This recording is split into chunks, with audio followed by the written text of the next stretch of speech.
Bueno, qué emoción estar aquí y con vosotros. Y es un orgullo para mí participar con todos los que habéis hablado antes y con los que ahora me acompañan en la mesa. Siento muchísimo no haber podido publicitar mejor estas jornadas de fundos que son tan buenas, pero para la próxima vez prometo, como miembro del patronato de la Fundación Enrique Gil, que lo haremos porque se lo merecería. A mí me llama Valentín a toque de corneta. Le conozco hace tiempo y sé que es una persona tan ilusionante, tan llena de capacidades, de querer luchar, que faltaba más, Valentín, que tú tocas la corneta y aquí estamos todos.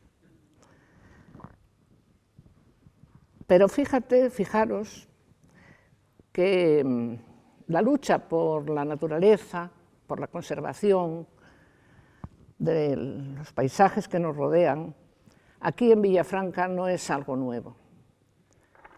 El otro día me hicieron llegar unos papeles de 1980, con una manifestación y un movimiento de este pueblo que hubo, que creo que se llamaba El Burbia es Nuestro. Cuando nos quisieron alterar el cauce del Burbia por una empresa eléctrica que se llamaba Endesa. Y este pueblo se movilizó y se fue a manifestar por las calles de Oviedo y conseguimos parar el proyecto. Eso quiere decir que seguimos en la brecha y que lo importante es cuando todo un pueblo es consciente, por encima de diferencias políticas o ideológicas, en que hay que salvar la naturaleza, lo que uno tiene cerca. Y ahora voy a pasar a presentaros a esta mesa tan preciosa con la que vamos a concluir estos encuentros. Voy a empezar por Santiago. Él fue director de la Biblioteca de la Universidad de León y ahora, pues, ¿cómo se llama tu organización? Es A Plena Cultura, que se dedica a hacer cosas maravillosas para juntar la literatura y la naturaleza. Y además somos compañeros de patronato de la Fundación. Después voy a presentar a Elena Puente, que es de Bierzo Limpio. Bierzo Aire Limpio. Bierzo Aire Limpio. Que si hay una luchadora por mantener eso, eres tú una parte de ello. Bierzo Aire Limpio tuvo una reunión hace poco tiempo. Ayer. Y creo que una de las cosas que has pedido es la unidad de los políticos para la defensa de nuestro aire limpio. Ojalá que te hagan caso. Y la tercera persona que me acompaña tiene su morbo, es que es mi hijo Santiago Isar, que está aquí como viticultor y bodeguero.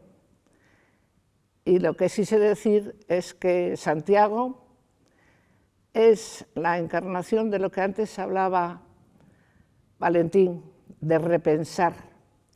Yo soy testigo de que Santiago ha repensado su vida para ayudarnos a repensar la naturaleza. Bueno, entonces, con esto quedáis presentados. Voy a dar la palabra primero a Santiago Asenjo. Después hablará Santi y después cierra Elena. Venga, Santi. Bien, muy buenos días.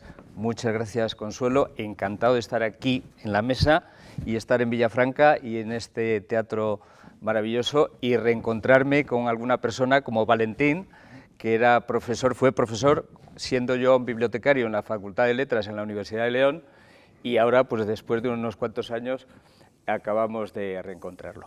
Y me uno también a lo que decías, a toque de corneta de Valentín, nuestro valedor, que de alguna manera vamos a intentar muy de lejos suplir a las personas que estaban programadas para hablar, ¿no?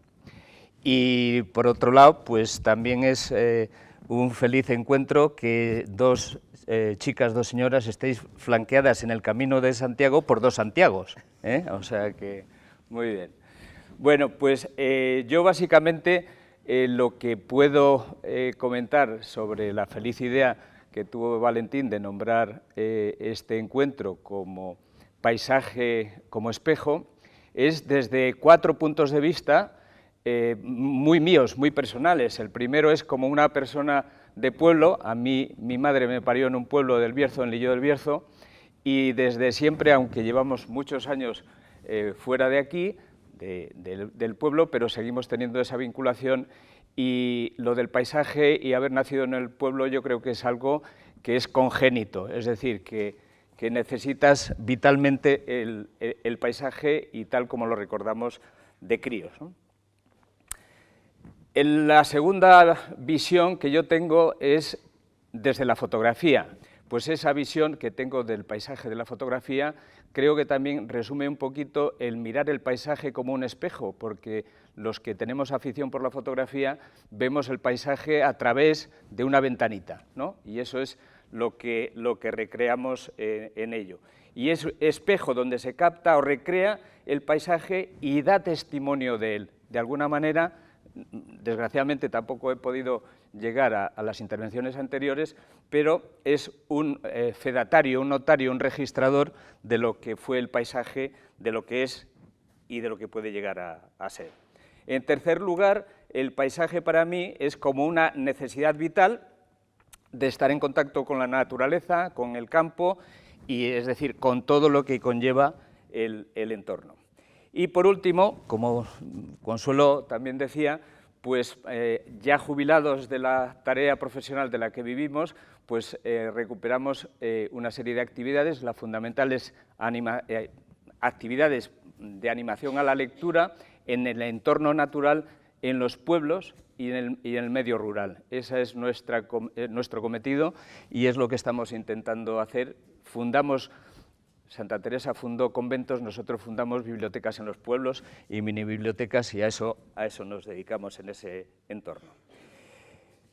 Bien, la vinculación con el paisaje a través de esta asociación que hemos creado, pues está, por ejemplo, cuatro pinceladas. Hemos presentado un libro maravilloso que se llama Sabios Paisajes, que lo hemos ayudado a presentar en la Universidad de Valladolid, con Alfonso Fernández Manso hace muy poquito tiempo.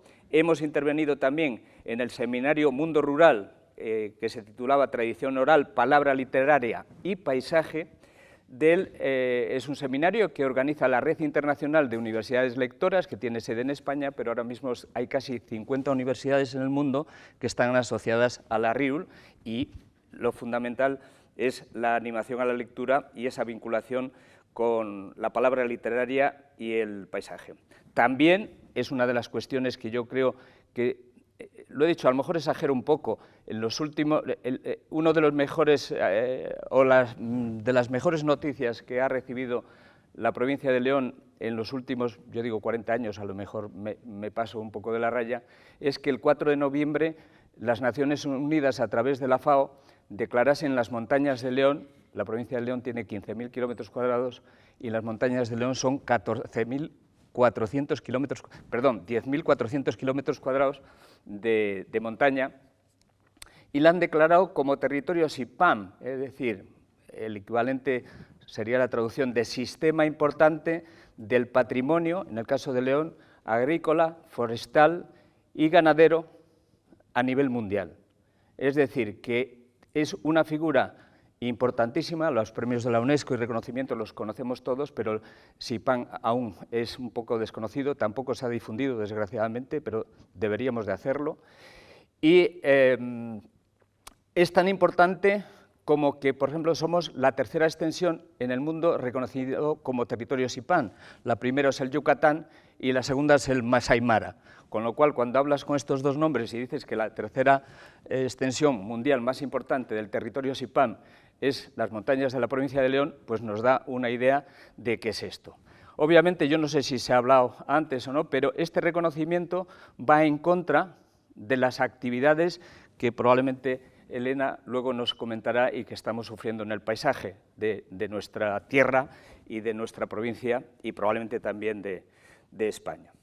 Y bueno, yo creo que para esto empezar hay una serie de cosas más. Yo creo que si hay una serie de diálogos o debates, sí que me gustaría, si no se ha dicho, que la palabra paisaje, el concepto de paisaje por primera vez, no sé, probablemente Valentín lo haya dicho, aparece en 1462 y significaba el país donde es posible vivir, el país donde es posible vivir. De tal manera, y con esto concluyo en esta primera intervención, país y paisano. ¿Sí? ¿Me das más tiempo, Consuelo? Sí. Vale, pues, gracias. Bueno, pues país y paisano tienen desde tiempos inmemoriales, probablemente desde la aparición de los seres vivos en la Tierra, una estrecha conexión con las personas, ¿verdad? Y supone que destruir el paisaje es arruinar tu país e impedir que vivan adecuadamente en él los paisanos. Existe una correspondencia entre el significado de paisaje y calidad de vida, que probablemente ya se ha hecho, todo ello gracias a una adecuada gestión del territorio. Por desgracia, estamos en una comunidad autónoma que llevamos 40 años y aún no se ha hecho la ordenación del territorio. Curiosamente, la comunidad autónoma que tiene 94.000 kilómetros cuadrados, que somos más grande que Hungría, o que Portugal, o que Irlanda, 2 veces Suiza, e incluso la provincia de León es más grande que todo el País Vasco, y llevamos 40 años y no se ha hecho la ordenación del territorio. Malamente se puede gestionar un territorio tan extensamente vasto como el nuestro si esto, una cosa que creemos que es básica, no se hace para intervenir en el paisaje y en el territorio, ¿no? Bueno, si surge la cuestión, pues que ya se ha hablado del Convenio Europeo del Paisaje y, por otra parte, desde el mundo de la fotografía que había mencionado, la verdad es que lo define tanto la Real Academia como tanto la palabra paisaje como espejo, y desde el punto de vista de fotografía, pues curiosamente es uno de los géneros, de los 8 géneros en que se divide la fotografía, pues contempla el paisaje como uno de ellos, además del retrato, reportaje y demás. De tal manera que el paisaje ha sido uno de los motores de la evolución de la historia de la fotografía. La mirada más fotográfica, más antigua que se tiene constancia de ella es de 1826 y se debe a uno de los 2 padres de la fotografía, juntamente con Daguerre, pues el padre de la primera fotografía, el autor de la primera fotografía fue Nicéphore Niepce, que conservamos de él la vista desde la ventana de Grasse como la primera fotografía que recrea eso. Y con esto concluyo, con la fotografía se trata de utilizar la imagen del paisaje para transmitir conceptos sociales, económicos o políticos, patrimonio, ciencia, flora, fauna e importante, ser humano. Pues muy bien, muchas gracias. Muchas gracias.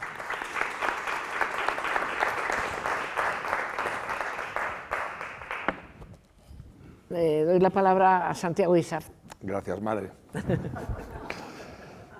Y gracias a todos por venir, por participar, por enseñarme tanto en estas escasas, no sé cuántas horas, nos hemos conocido muchos, pero está siendo un lujo escuchar y hablar con muchos de vosotros. Me toca suplir la intervención que debería hacer Ricardo Pérez Palacios. Es uno de los, para mí, faros que está iluminando la viticultura y la elaboración de vinos en esta tierra. Yo, cuando mi madre me comentó la iniciativa de hacer estas jornadas y vi un poco el programa inicial, pensé que sí o sí tendría que participar Ricardo, aportando su experiencia, su visión, desde el punto de vista tanto de la Asociación de Paisajes y Viñedos del Bierzo, que se ha creado recientemente como respuesta del colectivo de los que desde la viticultura defendemos el territorio, y además desde todo lo que significa la figura en el ecologismo de Ricardo, que es es un personaje de referencia, no como yo, que soy un recién llegado, como quien dice, a esto, pero no me preocupa, efectivamente, subir y daros mi visión de por qué creo que el paisaje es protagonista y es un recurso imprescindible para la actividad que tenemos de viticultura y elaboración de vinos en Bierzo. El vino es, yo creo que sin duda, el alimento que más conexión conserva con la tierra donde se cultiva el origen del mismo, que es la uva. La tierra, para muchos de nosotros, es algo mucho más allá de lo que pisamos y vivimos. La tierra, en la experiencia que yo he acumulado en estos años, es realmente la que gobierna todo lo que hacemos. Cuando el ser humano deja de escucharla, generalmente tarde o temprano causamos problemas que nosotros mismos no lograremos revertir. Con lo cual, la conexión a través del vino, de la tierra y el hombre, es un eje que creo que es muy válido para defender el paisaje y el valor que conserva. Cuando yo planteo mi actividad en el mundo del vino, suelo pensar en tres ejes principales. Uno de ellos es el equilibrio, como concepto fundamental de la actividad que hago. El otro es la identidad, que tiene una traslación directa en el paisaje. Y el tercero es la sostenibilidad. Sobre ese triángulo, que siempre está en conexión, he tratado de construir nuestra bodega y pensar en que todo lo que hago tiene que siempre tener en cuenta esos tres ángulos, con un cuarto que va por debajo constantemente, y es el concepto del tiempo. Y no solamente la realidad física del tiempo, que es de las dimensiones físicas que el hombre es incapaz de gestionar y alterar, pero que marca un transcurso que sí o sí estamos obligados a considerar. Entonces, todas las reflexiones que yo trato de hacer sobre esos tres pilares, equilibrio, paisaje o identidad y sostenibilidad, trato de acoplarlas a una dimensión temporal que en el mundo de la viticultura, en el mundo de la agricultura, se ha maltratado, ¿no? El ser humano es especialista en tratar de alterar lo que no puede y tomar decisiones que aceleren cosas que el tiempo no le deja, ¿no? Entonces, muchos de los desequilibrios se producen por no considerar adecuadamente las escalas temporales, por no respetar la sostenibilidad. Y al final todo esto acaba redundando o puede suponer un peligro para la conservación del paisaje.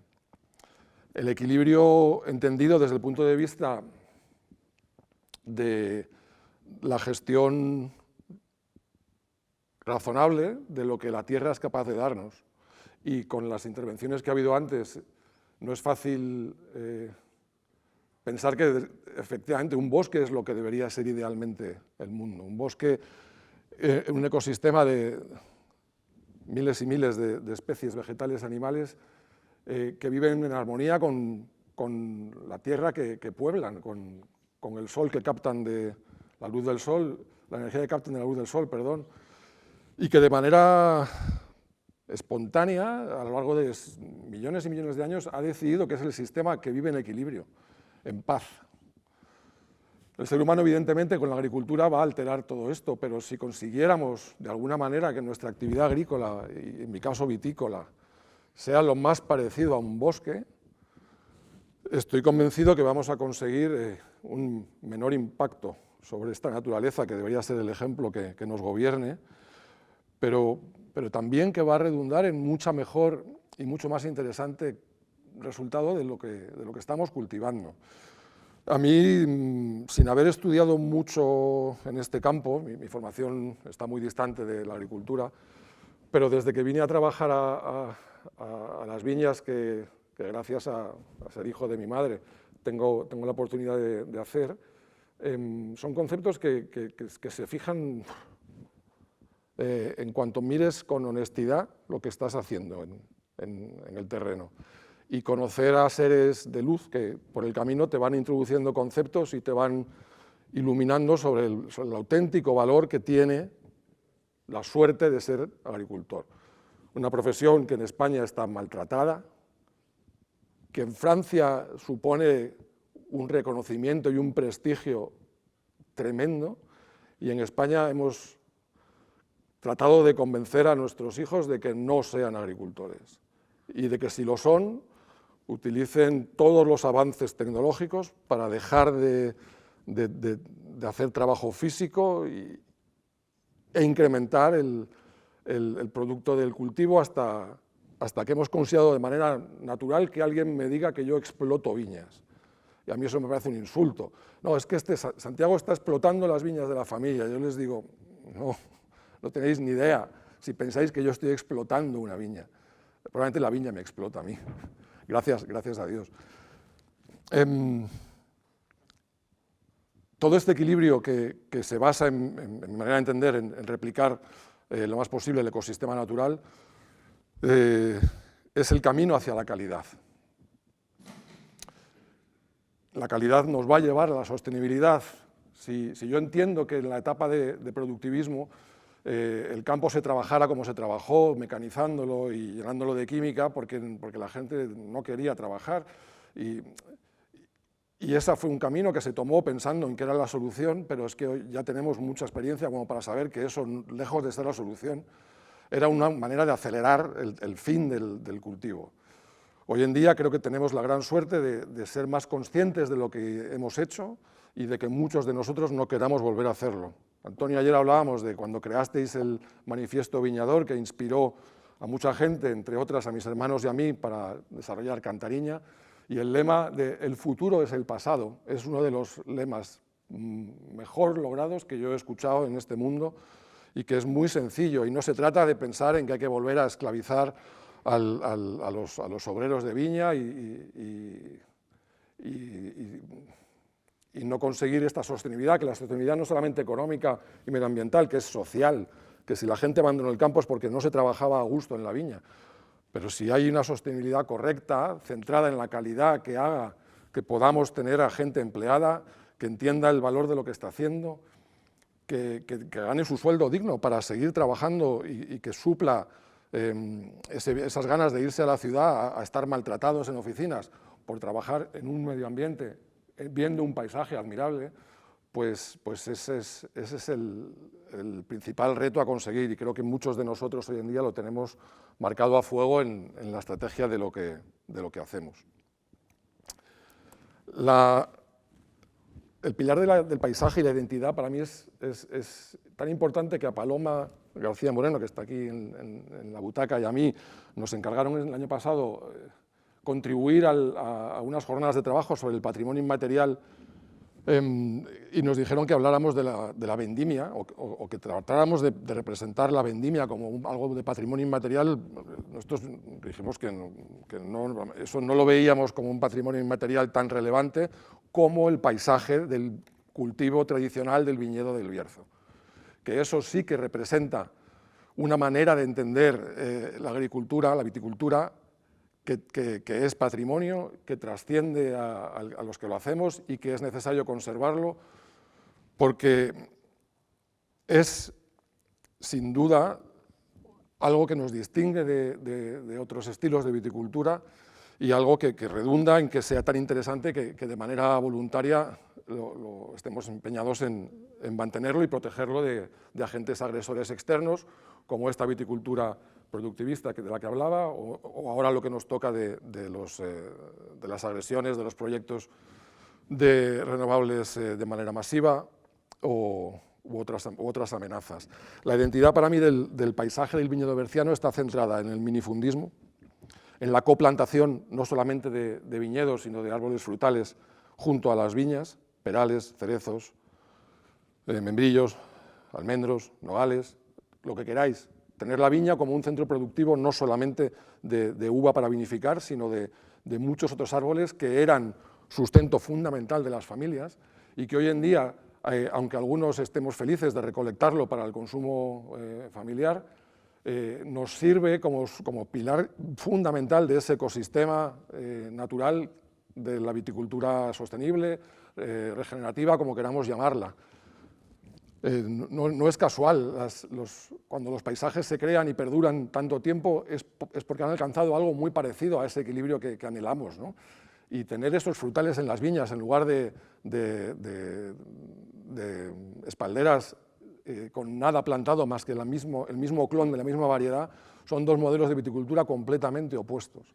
Y el Bierzo, si es algo hoy en día en el panorama vitícola mundial, es por ese paisaje minifundista de coplantación que redunda en la personalidad que requiere un proyecto que busque ser puntero a escala global.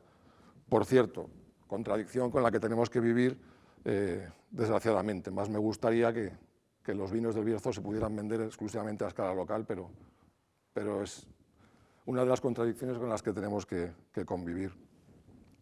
Por tanto, pensábamos que el paisaje es el verdadero bien a conservar y que hay mucho trabajo que no se ve en ese paisaje.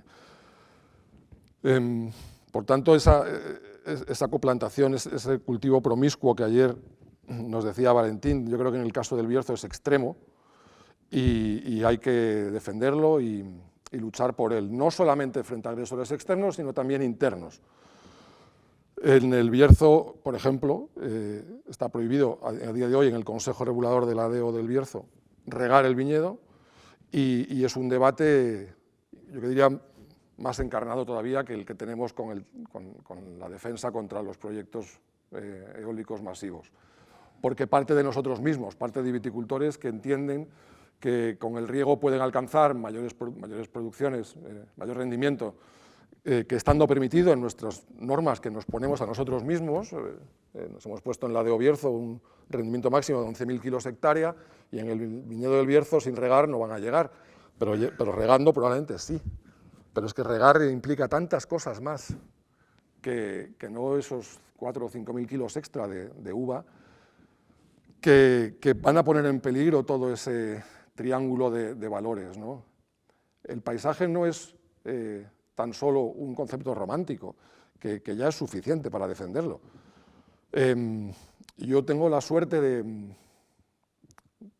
haber nacido aquí, como quien dice, vamos, de caer en Villafranca, en un paisaje impresionante. Si las viñas de mi familia hubieran caído en otras zonas, a lo mejor no hubiera acelerado tan pronto la capacidad de desarrollar esa admiración romántica por el paisaje.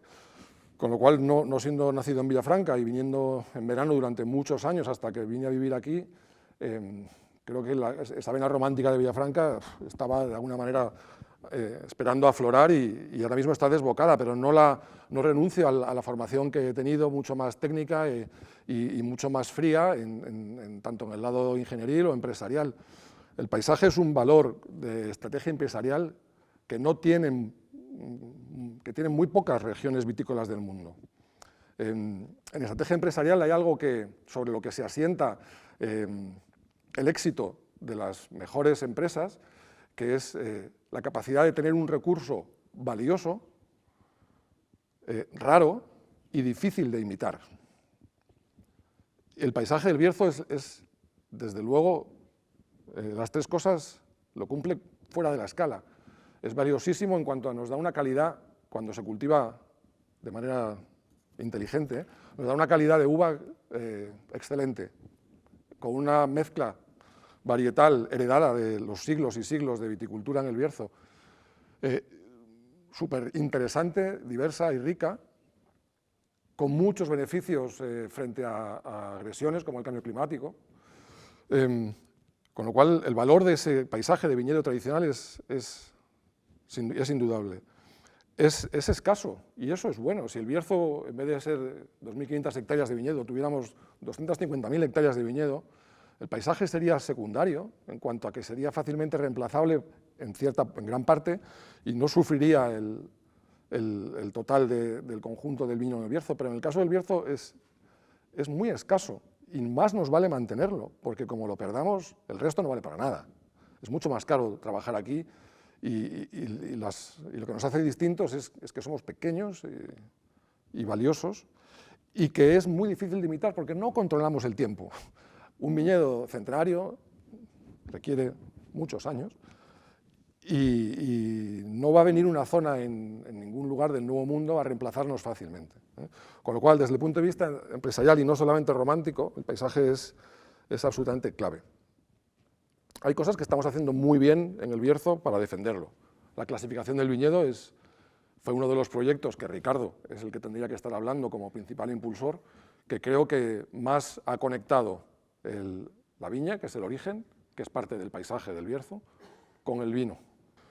Con lo cual, algo bueno estamos haciendo. Estamos haciendo mal, que a veces no protegemos suficientemente estos paisajes y estos parajes. En el Bierzo, igual que a escala regional y nacional, hay que hacer esos mapeos de las zonas donde deberíamos implantar los proyectos, etc.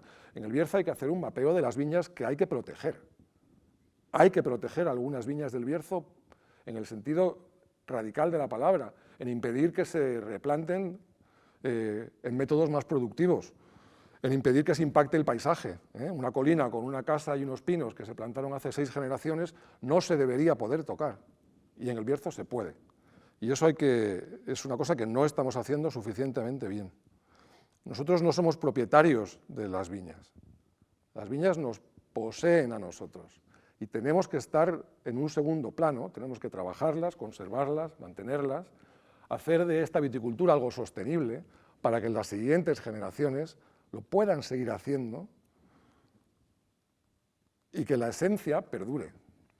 Voy a terminar la intervención, si no os importa, con una frase que también me sirve de faro en todo este pensamiento que he ido desarrollando, y que es de una novela, no es nada científico, pero es una novela que habla de la tierra, ¿no? que es la novela de Margaret Mitchell, de Lo que el viento se llevó. Y en el discurso que le da Gerald O'Hara a su hija Escarlata, cuando ella está harta de trabajar en la viña, en los campos de algodón, esforzándose sin ver un retorno, y le dice que Tara, que la finca de ellos, que no tiene valor, ¿no? Y lo que Gerald le dice para mí es algo que lo tengo como lema personal. La tierra es lo único por lo que vale la pena trabajar. Es lo único por lo que vale la pena luchar y hasta morir. Porque la tierra es lo único que perdura. Bueno.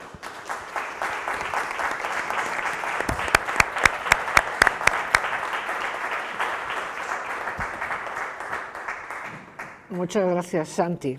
Es un orgullo ser tu madre. Se me había olvidado decir que Elena, bueno, Valentín se nos ha marchado, creo.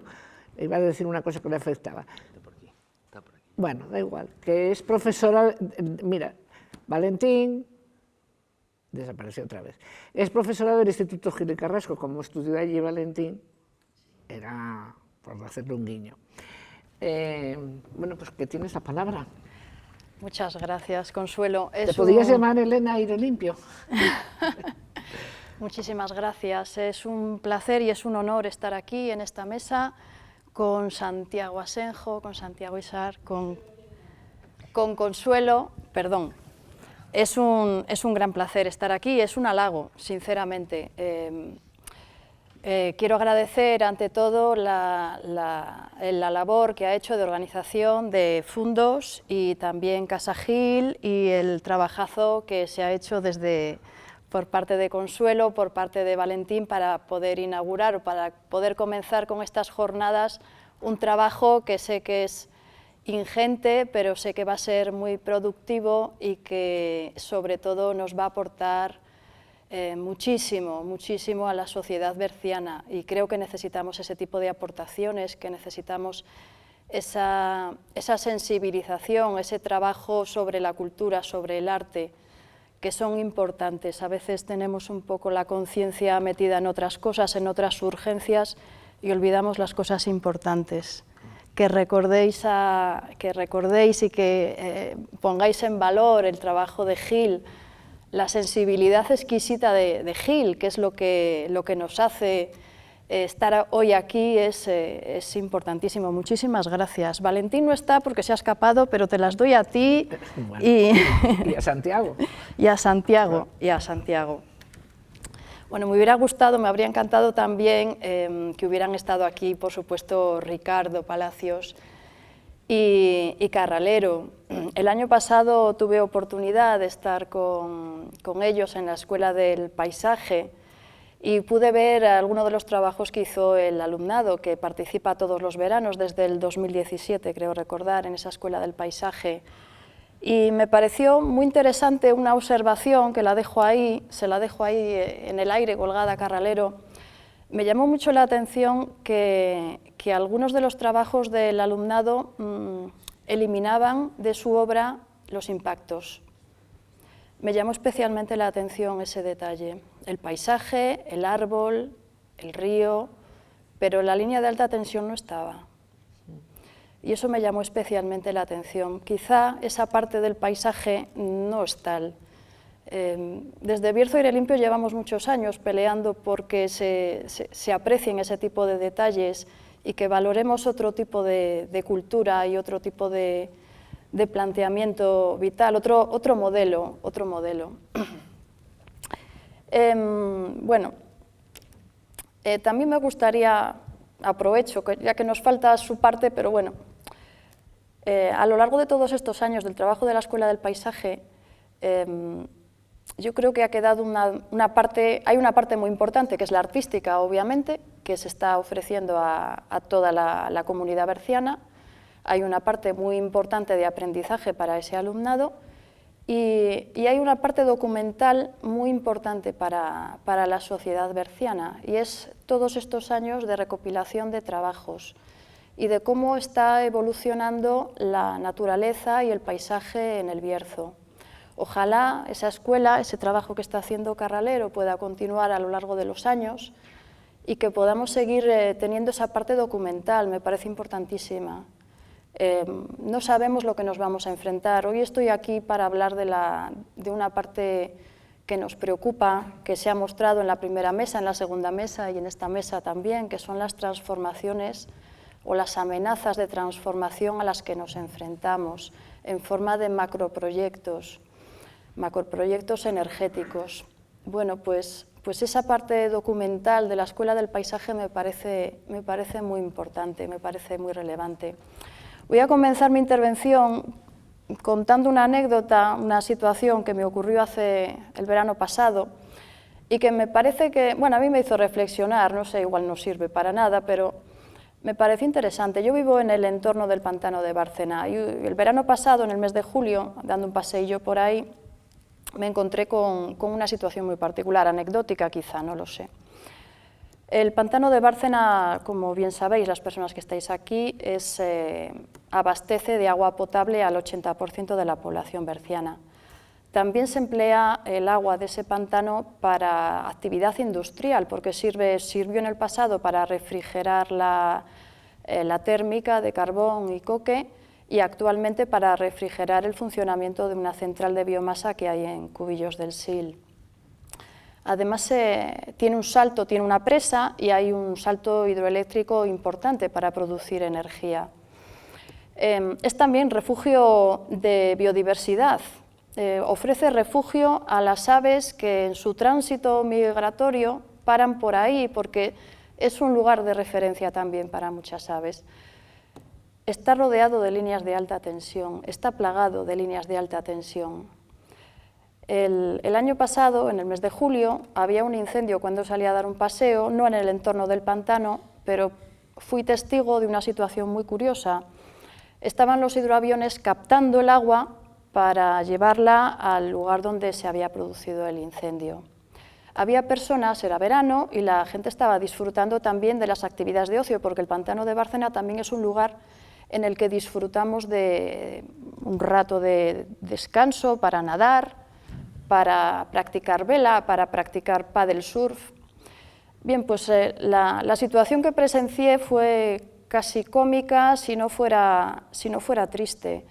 El hidroavión baja, desciende, sorteando las líneas de alta tensión con dificultad, con viento, y se encuentra en el medio del pantano, en el medio de la trayectoria, a un grupo de bañistas practicando paddle surf, y tiene que esquivar ese sortear también las líneas de alta tensión, el viento, y también a las personas que están en el medio del pantano, cruzando de orilla a orilla, practicando un deporte.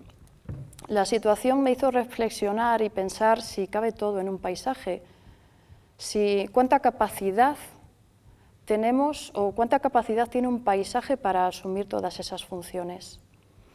Quizá algunas son incompatibles, y yo me pregunto si nos estamos planteando esto como sociedad, si cada vez que hacemos un planteamiento nuevo, por ejemplo, mañana para el pantano de Bárcena, nos estamos planteando todo lo que ya está soportando, si tiene capacidad para seguir asumiendo más. El Bierzo tiene muchos paisajes naturales y nos ofrecen una serie de servicios ecosistémicos. El Bierzo es muy singular y es una mezcla de paisajes naturales y paisajes culturales, paisajes transformados. El SIPAN, como bien ha mencionado Santiago, los sistemas de importancia en el patrimonio agrícola mundial reconoce este valor.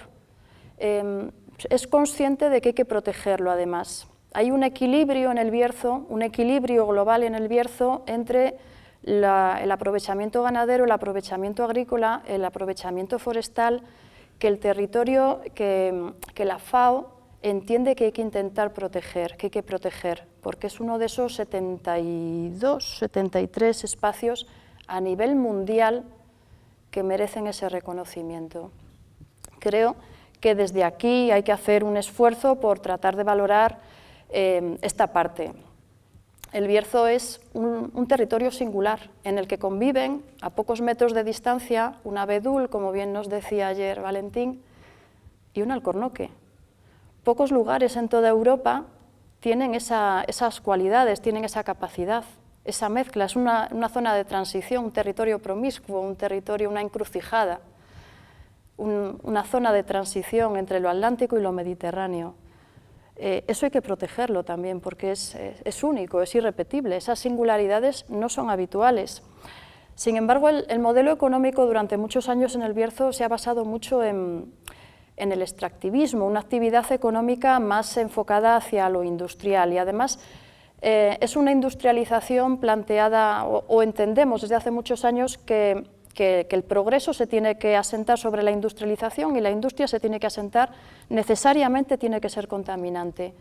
Y quizá esto es otra cosa que deberíamos plantearnos como sociedad, si necesariamente el progreso implica contaminación.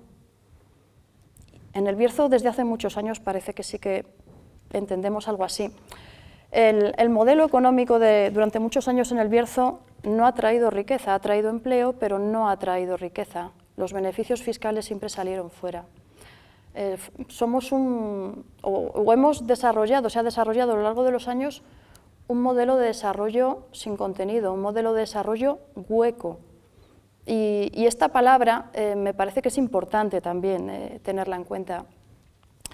Con la necesidad imperiosa de descarbonizar que conlleva el cierre de la minería y que nos arrastra a una crisis preocupante, nos encontramos que la solución es volver a meternos todos en uno de los lados del barco y volvemos a bandear el barco.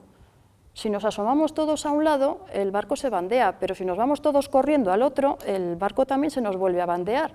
Entonces, la descarbonización apoyada sobre macroproyectos renovables es también quizá peligrosa y deberíamos plantearnos como sociedad si es una solución.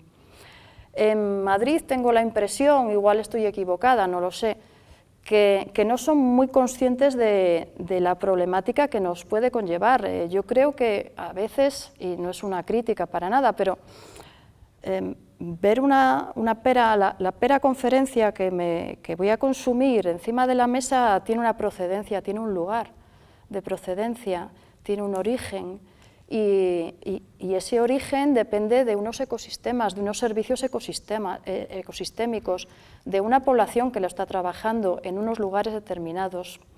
Ahora mismo la amenaza que afecta más al Bierzo, que son los macroproyectos eólicos, fotovoltaicos, hidroeléctricas reversibles y biomasa, el uso de la biomasa como combustible, son macroproyectos, no son proyectos pequeñitos, son macroproyectos que van a afectarnos de manera muy grave y a lo largo de mucho tiempo y pueden crear daños irreversibles en nuestros ecosistemas. Se han comentado aquí muchas cosas muy interesantes, la verdad, muchas aportaciones, se ha centrado mucha parte de las intervenciones que se han hecho sobre las macrorenovables, sobre los polígonos industriales ubicados en lugares, en espacios naturales. Y es algo que como sociedad nos tenemos que plantear si es adecuado o no es adecuado. Reiterar los errores de un modelo económico que no ha funcionado quizás sea un error. Bueno, quería comentar también un poquillo, por encima, algunas de las situaciones que se están viviendo, que estamos viviendo en el Bierzo y a la que nos estamos enfrentando. Y animar desde aquí, con toda la insistencia con la que pueda, a solicitar la colaboración, porque es que necesitamos la presión social que reflexione si realmente necesitamos lo que nos están planteando y apoyar, en la medida de lo posible, esa necesidad de cambiar ese concepto que nos viene desde Madrid sin conocer nuestra realidad. El Plan Nacional Integrado de Energía y Clima, que habitualmente denominamos como PENIEC, es el que vertebra de alguna manera la implantación de las renovables en toda la península. Tiene unas previsiones de 59 gigavatios, están superadas, como se ha centrado todos los esfuerzos, se están centrando, la responsabilidad, mejor dicho, de la implantación de las macrorenovables se está centrando sobre todo en las grandes compañías, nos estamos encontrando que están saturando el tratar de acaparar, el tratar de instalar macroproyectos por toda la geografía. Y en el caso de nuestra comarca, del Bierzo, nos encontramos en una situación muy particular. El cierre de la minería, el cierre de las centrales térmicas de carbón, ha dejado, sin embargo, unas infraestructuras muy potentes, con mucha capacidad de asimilación de gigavatios, que de alguna manera, bueno, las denominan nudos de transición justa, de alguna manera nos están condicionando de manera seria.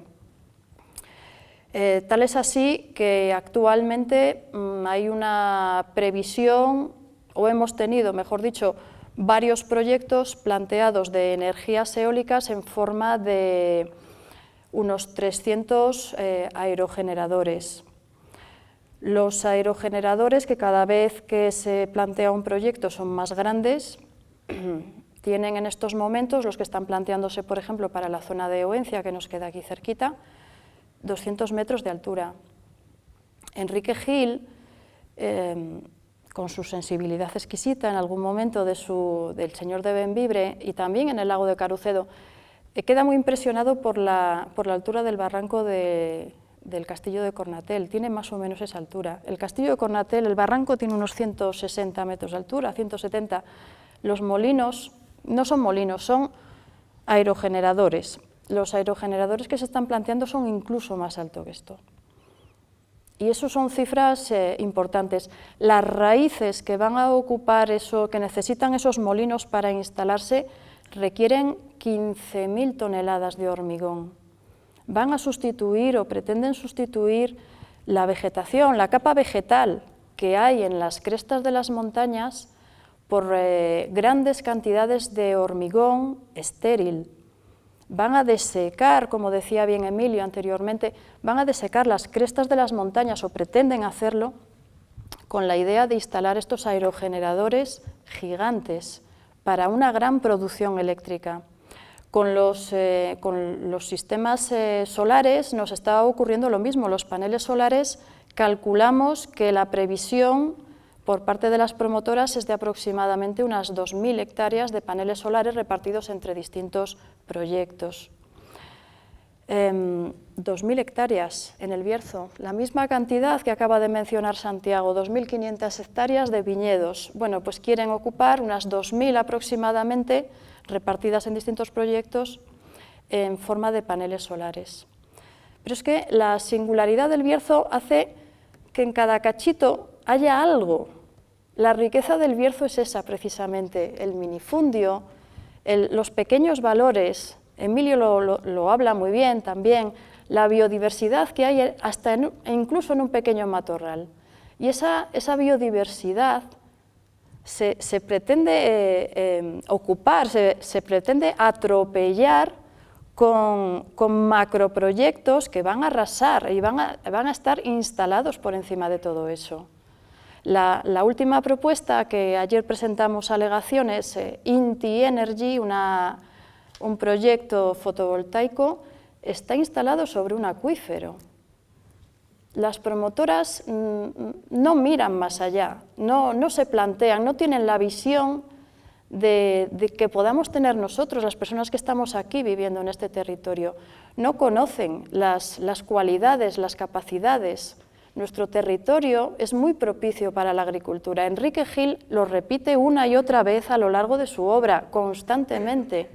Qué propicio para la agricultura. Y siempre está citando y describiendo los espacios, los praderíos, los lugares en los que puede pastorear, los personajes de su obra, cómo se duermen la siesta debajo de un alcornoque o debajo de una higuera. Todo esto lo está mencionando constantemente. Esta riqueza que expresa Enrique Gil no puede convertirse en un monocultivo energético o una colonización energética como nos están, planteando actualmente. Y lamentablemente nos toca a nosotros tratar y nosotras tratar de defenderlo, porque desde, como bien han expresado Antonio y José Luis también, la ordenación es escasa.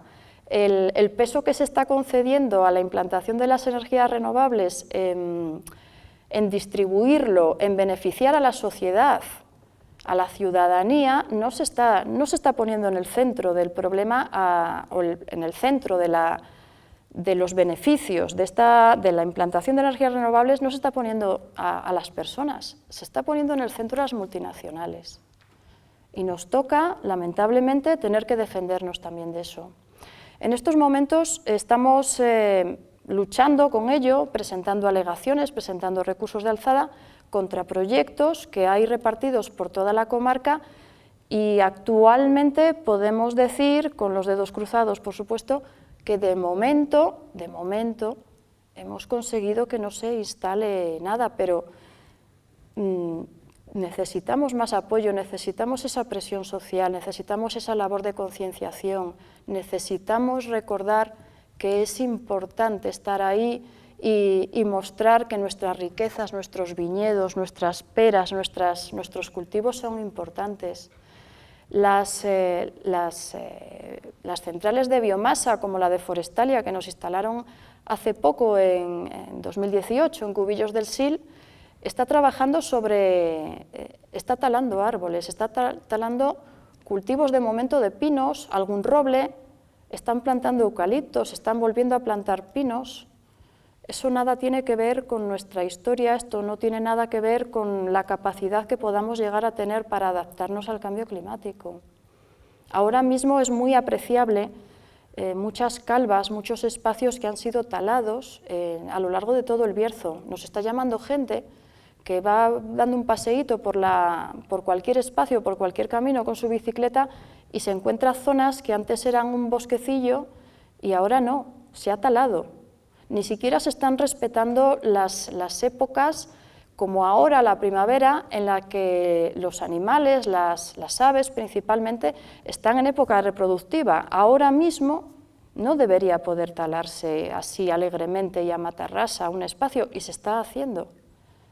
Es necesario protestar. Yo aquí vengo a reivindicar que hay que protestar, que tenemos que ser unos protestones y unas protestonas, porque si no, nuestro Bierzo, nuestra singularidad, nuestro vergel desconocido para muchas personas, se nos va. Ay.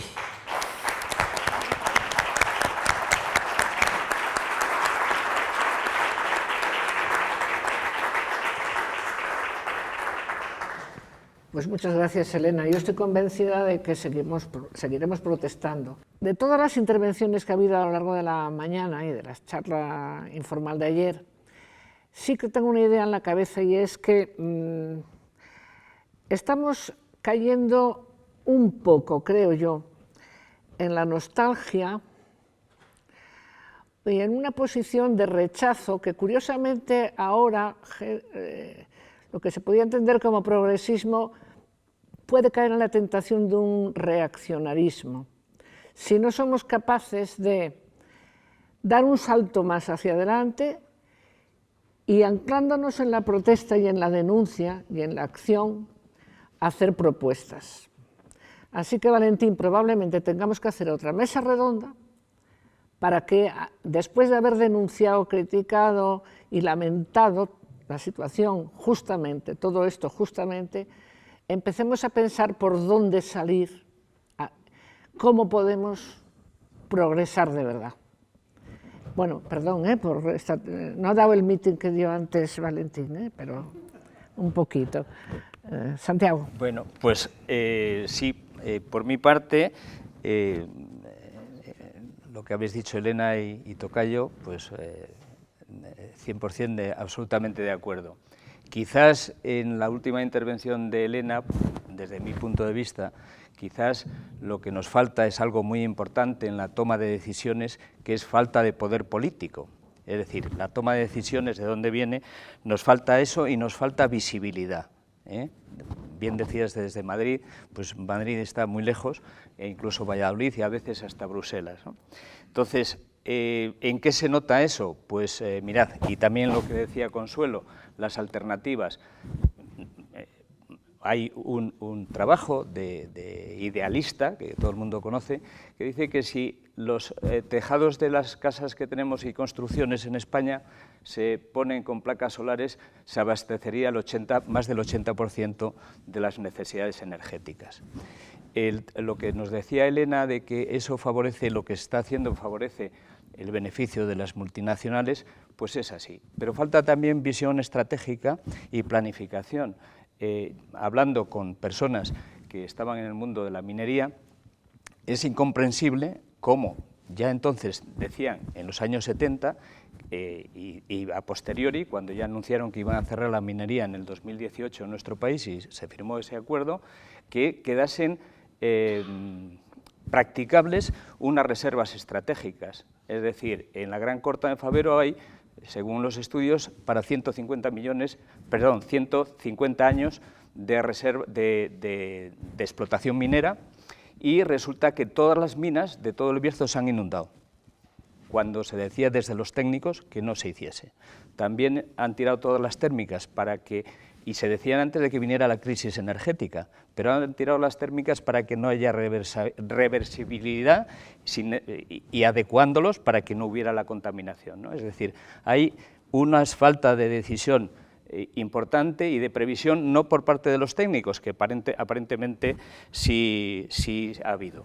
Y en cuanto a lo que nos ceñimos al tema de la comarca del Bierzo, es verdad, porque estamos en el paisaje de Enrique Gil y de otros cuantos notables escritores también de esta villa de Villafranca, pero es que si seguimos el hilo conductor del territorio SIPAM, resulta que ahí también no solo es el paisaje físico, sino que el paisaje cultural tiene mucha influencia, como son los concejos, que los están eliminando porque no interesa, ¿verdad? Como están haciendo un montón de lo que tenemos, la riqueza que tenemos en el Bierzo y en la provincia de León, casi exclusivamente, pues son los montes comunales, es decir, en el resto de España prácticamente no hay. Es decir, montes comunales. En cambio aquí, y se están aprovechando las multinacionales porque es un terreno muy barato, lo compran muy barato, y si comparamos lo que están pagando por un eólico en Alemania a lo que pagan aquí, pues es irrisorio y ridículo, como es de todos, ¿verdad? El comunal es de todos. Bien, y no me resisto, y ya con esto concluyo, a traer unas palabras del catedrático que fue de Ecología de la Universidad de León, Estanislao de Luis Calabús, que en un foro que se hizo en León y en Ponferrada ya en el 2008 y 2009, que se tituló El paisaje como recurso natural, ya han pasado más de 15 años, y allí se decía, en sus palabras, que el paisaje es un elemento clave del bienestar individual y social, y su protección y gestión y ordenación implican derechos y responsabilidades de todos y para todos. Por otra parte, también entonces, y queda por escrito, se reconoce el valor del paisaje en la formación de la identidad cultural de una sociedad, así como en su calidad de vida. Son cosas que hemos estado hablando y que probablemente todos pensamos. Y lo que decía Consuelo, ¿hay que buscar una salida? Pues efectivamente, una salida, hay algunos ejemplos claritos, hay una cosa ahora mismo pendiente de ser declarada bien de interés cultural, que es el lavadero de la Recuelga, que es un hito único en la industria del carbón de toda Europa. Y ahí está con la espada de Damocles para ser derruido, para poner placas solares para un empresario, el mayor empresario, que por cierto está condenado, pero ahí está, y de momento está en el aire. Y ahí se generan, hay un proyecto de un arquitecto joven que trabaja en Madrid, pero es del Bierzo, con 4 millones de euros se puede reconvertir en una pequeña industria y museo con 4 millones de euros para dar trabajo permanente a 40 personas, son 40 familias y eso fija territorio. Pero, contrariamente, sí se están invirtiendo o gastando 70 millones de euros para tapar escombreras, cambiar el paisaje de manera artificial. Se cambió antes con las escombreras de carbón, ahora 70 millones para volver a cambiar ese paisaje, sin saber en qué, a lo mejor para poner eucaliptos, ¿verdad? Y no, de esos 70 millones no hay 4 para generar empleo y riqueza en el territorio. Entonces, es una cuestión, bueno, para repensar, ¿no? Para repensar.